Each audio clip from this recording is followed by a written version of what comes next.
हेमंत भाई, आप बोल रहे थे कि खुले में शौच करते हैं लोग बाग, और जो वेस्ट मटेरियल है वो डिस्पोज प्रॉपर नहीं होता है, लोगों के सॉक पिट्स नहीं है, और सारा सारा मल जो है नालियों में मिला मिला दिया जाता है।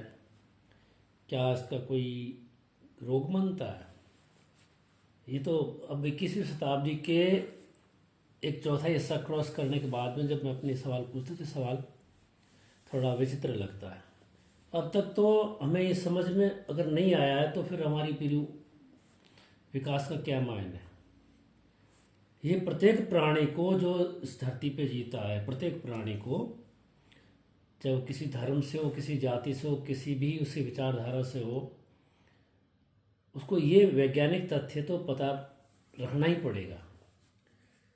पानी में मल का मेल, एक तो आपने कह दिया कि लोग सॉक पिट नहीं होता है, ऐसे ही टॉयलेट बने होते हैं कि फ्लश करते हैं, जैसा भी है पानी गिरा तो वो सीधा सीधा नाली में, खुली नालियों में मिल जाता है।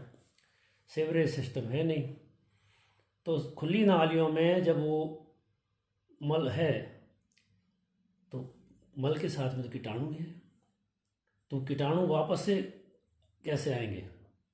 बहुत सामान्य है। एक तो सीधा सिस्टम है कि मल त्याग के बाद जब अपन अपन धो रहे हैं तो अगर अपने हाथों की सफाई वापस से अच्छी नहीं की है, या अपने हाथ में नाखून बहुत मैले बड़े बड़े बड़े हुए नाखून हैं, तो उसके अंदर तो गंदगी तो पड़ी है, और ऊपर से अगर आपने उसको पहले तो आप नाखून में पड़ी पड़ी है तो मतलब आपकी आदत ही गंदी है, तो आपसे क्या आशा करें कि आप अच्छे साबुन से धोएंगे? धो भी लिया तो ये अंदर तो पड़ा है, फिर उन्हीं हाथों से आप खाना खाएंगे। तो ये ओरोफिकल रूट चलता रहता है। मल त्याग किया, मल से नाखून में, नाखून से वापस मुंह में चला गया। एक तो आप मल को वापस से शरीर में से रिसाइकिल कर रहे हो। दूसरा तरीका होता है बंधु कि जो पानी अगर जा रहा है, पानी के अंदर मल जा रहा है, और नल की सप्लाई भी उसी नली नालियों से क्रॉस करती हुई आ रही है, और हम लोग सुबह सुबह और शाम को जब भी नल आता तो हम दौड़ के बूस्टर लगाते हैं, खींचते हैं पानी को। तो जो नलों का जो पाइप का लाइन का जहाँ से भी लीकेज है, जॉइंट है, वहाँ पे एक नेगेटिव प्रेशर होता है, तो उस साइड के पानी को भी गंदगी को खींच के आपकी सप्लाई में वापस ले आ जाता है। तो सुबह शाम जो आपने गंदगी पानी में छोड़ी है, वही गंदगी आप बूस्टर से वापस से अपने घरों की टंकियों में ले लेते हो बड़े आराम से। फिर आप उस पानी को बिना ट्रीटमेंट के पीते हो, तो रोग का कारण दूसरा ही हो गया। तीसरा हुआ कि खुले में पड़ा है मल, तो मक्खियाँ बैठती है, और मक्खियाँ उठ करके आई और अपने भोजन पे बैठ गई, पानी पे बैठ गई, भोजन पानी के स्रोतों पे बैठ गई, भोजन पानी के बर्तनों पे बैठ गई। तो फिर वो मक्खियाँ तो आप देखते हैं ना, पंख झाड़ती रहती है अपने, तो वो कीटाणु झाड़ेगी। तो ये बहुत सामान्य है कि अगर अपने मल त्याग जो किया है, वो मल त्याग अपने आसपास ही पड़ा है, किसी भी रूप में पड़ा है, खुले में पड़ा है, तो रोग होना लाजमी है। अब रोग कौन से होते हैं? बहुत सारे रोग हैं। रोग को अगर वैज्ञानिक भाषा में दो चार बड़े अक्षरों में बोले तो एक प्रोटोजोल वाले रोग होते हैं, एक कृमि वाले रोग भी होते हैं, कुछ बैक्टीरिया यानी जीवाणु वाले रोग भी होते हैं, कुछ वायरस यानी विषाणु वाले रोग भी होते हैं। ये रोग मुख्यतः जब मुंह में जा रहे हैं तो आंत संबंधी रोग होते हैं, लीवर संबंधी रोग होते हैं, ये बुखार के कारण भी होते हैं। अपना टाइफाइड जो है, निकाड़ा, ये उसी रूट से आता है, ओरोफिकल रूट से आता है। मल का मिश्रण है, पानी, उससे आता है, मक्खियों के बैठने से आता है। हैजा है, दस्त उल्टी है, डिसेंट्री है, और इनके साथ में जुड़ा हुआ बुखार भी है। पेट में दर्द करके बुखार कर गया, दस्त करके बुखार कर गया, डिसेंट्री करके बुखार कर गया। और इसके साथ में जो प्रोटोजोआ है उसमें अमीबा बोलते हैं, हम अमीबियसिस आम एक कॉमन शब्द भी काम ले लेते हैं, पर अमीबियसिस का रोग जो है उससे आता है। जियार्डियसिस बच्चों में ज़्यादा होता है, ये भी ऐसी तरह से पानी के कॉन्टामिनेशन से होता है। फिर जो वायरस होता है वो हेपेटाइटिस करता है, आपको पीलिया करता है। ए टाइप बी और ई टाइप बी, ये दोनों वाटर बॉर्न होती है।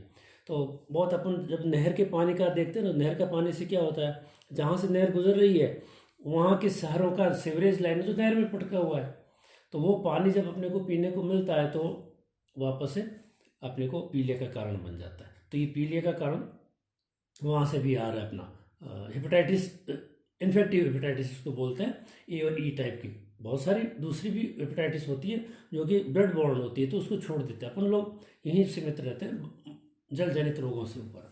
तो जल जनित रोगों में जो कि उस विशेष तौर से मानवीय मल के कॉन्टामिनेशन के साथ में जो आती हैं, और दूसरा आता है कृमि आते हैं। आपके छोटे बड़े जितने भी पेट के कृमि होते हैं ये भी आपकी कॉन्टामिनेटेड पानी, और उस कॉन्टामिनेटेड पानी के सीवरेज के पानी से भी देखो शहरों में सब्जियाँ उगाई जाती है, तो वो आपको कृमि घूम फिर करके वो वहाँ मिल जाता है। और वो कृमि जो सब्जियों के थ्रू आता है ना, वो तो आपके दिमाग के अंदर भी जा कर के बैठ जाता है, आपकी मिर्गी का कारण बन सकता है, आपको सिर दर्द का कारण बन सकता है, और अनेक बीमारियों का कारण पेट में भी बन रहा है, आपके दिमाग तक में बन रहा है। और वो जो कृमि कहीं और जाकर के बैठेगा तो वहाँ पे वो भी अपना रंग दिखाएगा। तो ये मानवीय मल का मिश्रण जब हो रहा है तो इस तरह के सारे रोग फैलते हैं। तत्काल मानव खुद का खुद ही वापस से रोग ले लेता है गंदगी के कारण। और जो देवियाँ घरों में खाना बनाती है, मैं हमेशा कहता हूँ कि देवियों को तुम्हारे अंदर हाथों के अंदर ये शस्त्र शोभा नहीं देते, इतने बड़े बड़े नाखून वाले।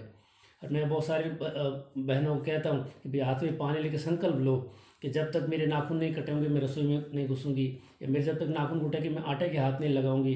तो ऐसा कोई मन में संकल्प तो लो, पर ऐसा करता कोई नहीं है। बहुत बड़े बड़े गंदे नाखून होते हैं। अब वही हुआ, एक स्त्री ने मल त्याग किया तो हाथ को धोया, अधूरा धोया, नहीं धोया, और धो भी लिया तो भी उसके नाखून में इतनी गंदगी पड़ी है कि मल है उसके अंदर। अब मल का कीटाणु है, अब उसी हाथ से वो आटा गूंदेगी, उसी हाथ से वो सब्जी काटेगी, तो ये वापस से रिसाइकिल हो गया। तो ये अगर वो औरत कोई औरत या आदमी भी जब होटल में जाते हैं, अब देखो नया साल का 31 की रात को जिन्होंने मनाया ना, आज बहुत सारे लोग उस उल्टी दस्त के साथ में आ गए। पहला सवाल होता है बाहर का खाना खाया था, कहाँ 31 मनाया था। 31 ऐसे ही 31 होता है। 31 को मनाओगे, फर्स्ट और सेकंड को बड़ी स्पीड से सारे रंध्र खुल जाएंगे। तो ये जल में मल का मिश्रण, और जल मल का मिश्रण से ये सारे रोग होते हैं, बहुत सारे रोग होते हैं। ये बुखार का कारण बनते हैं, आपकी मजदूरी खत्म करते थे ये सारे, आप कितने दिन आपको वापस से रिकवर होने में लग जाते हैं, आपको शरीर को कमज़ोर कर देते हैं, खून की कमी कर देते हैं कृमि। तो ये बहुत सारे प्रत्यक्ष और परोक्ष कारण में जाए ना तो बहुत लंबी फहरिस्त बन जाती है। तो ये आपको कमज़ोर सीधा भी करेंगे, आपको खून की कमी भी कर देंगे, आपको बुखार भी दे देंगे, आपके लीवर में सड़न पैदा कर देंगे, आपको पीलिया दे देंगे, आपको दस्त दे देंगे, उल्टी दे देंगे, सब कुछ दे सकते हैं। इसलिए जल के अंदर मल का मेल ना हो, उसके लिए पहली तो ये चीज़ है भैया कि आप स्वच्छता का रखें। आपका मल का जो है वो बंद सीवरेज में जाए, तो नगर पालिका कोई मल नहीं बना रही है तो इस बार कोई चुनाव हुआ है, जब वोट उसी को देना कि तो सीवरेज लाइन ला, हमारे नहीं लाया तो बैठे रहो, नहीं देंगे वोट नोटा डाल के आ जाना।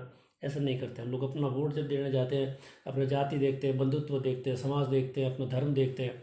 अपन कभी नहीं देखते कि भी हमारे स्वास्थ्य, मैंने कभी नहीं देखा कि राजनीति के अंदर स्वास्थ्य कोई बड़ा मुद्दा बनता हो। कोई नहीं कहता कि मैं आपकी इस बार डेंगू को रोक दूंगा, आपके मलेरिया के लिए मैं काम करूंगा, कुछ नहीं होता। गर्मी आती है, चौमासा आता है, बारिश पड़ती है, मच्छर होते हैं, फिर डेंगू फैलता है, मलेरिया फैलता है, फैलते फैलते फैलते फैलते सर्दी आ जाती है, कम हो जाता है, शांति हो जाती है, जनता भूल जाती है। फिर अगला साल फिर वापस आता, बोलो एड़ो ताव का देखो यार, भाई एड़ो ताव रोज आवे, आपको तो आता ही है, पर आप बड़े मानव है ना, बड़ी भूलने की आदत होती है, भूल जाता है। तो अवस्थाएं जो अपने चारों तरफ है वो 15वीं-16वीं शताब्दी जैसी है। पानी अपने को कोई फिल्टर्ड नहीं मिलता है, ट्रीटेड पानी अपने को मिलता नहीं है, और जो पानी मिल रहा है वो इतना लो प्रेशर से आता है कि फिर वो बूस्टर से खींच खींच करके उसमें मल मिला करके वो लोग पी रहे। तो कुल मिला करके बहुत सारे कारक होते हैं इसको करने के। व्यक्ति देखो शिक्षा की बहुत कमी है, फिर स्वच्छता की कमी बहुत है। लोग स्वच्छ तरीक़ों से जर्दा खाते थूक दे, फिर उसी से वापस खाना खाने बैठ जाते हैं। गंदगी तो है भैया, खुले में खाना पड़ा रहता है, खुले में होटलों में छोटी छोटी दुकानों में खुले में चीज़ बनी रहती है। ये गोलगप्पे खाने वाला आप देखना, मैं जब नाम ले रहा तो मुझे मितली आ रही है, वो आते रहते हैं इसमें, वो इतने बड़े बड़े नाखून वाले होते हैं। वो लोग कहते हैं कि एक मजाक में भी चलता है कि गोलगप्पे वाले जब फिर वो प्लास्टिक का पहन के देता है, लोग बोले स्वाद नहीं आ रहा भैया, फिर वो प्लास्टिक उतार के देता है उनको, तो लोग हाँ अब स्वाद है, तो स्वाद नाखून का होता है। खाती है दुनिया, खाना है, स्वाद सबको अच्छा लगता है, पर देखो भूखा रहना बेहतर होता है गंदा खाना से, पर दुनिया ऐसा नहीं है, सब खाते हैं। सबको हैप्पी न्यू ईयर, और हैप्पी न्यू ईयर की बाद की दस्त भी मुबारक आपको ही।